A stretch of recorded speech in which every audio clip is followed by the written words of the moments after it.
Hello friends, today I'm sharing you a super simple Chinese style stir-fried veggie dish, perfect if you're watching your calories or looking for a vegetarian recipe. You'll need eggplant, zucchini, tomato, bell pepper, onion, and some minced garlic. Start by dicing everything into small, bite-sized pieces, so satisfying. A quick tip for peeling tomatoes. Just hold them over a flame for a few seconds, the peel comes off easily.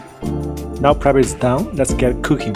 Add a teaspoon or 5 grams of vegetable oils to your pan. Toss in the garlic and onion first. Stir fry them for about 2 minutes until the onion turns golden and your kitchen smells amazing. Next, add in the bell peppers and the eggplants. These take longer to cook, so season with a bit of salt and black pepper and stir fry for about 5 minutes. Then, throw in the zucchini and tomatoes. Stir for another 3 minutes until everything's soft, juicy, and full of flavor. And there you have it. A simple, colorful, healthy stir-fry that's low-fat and seriously tasty.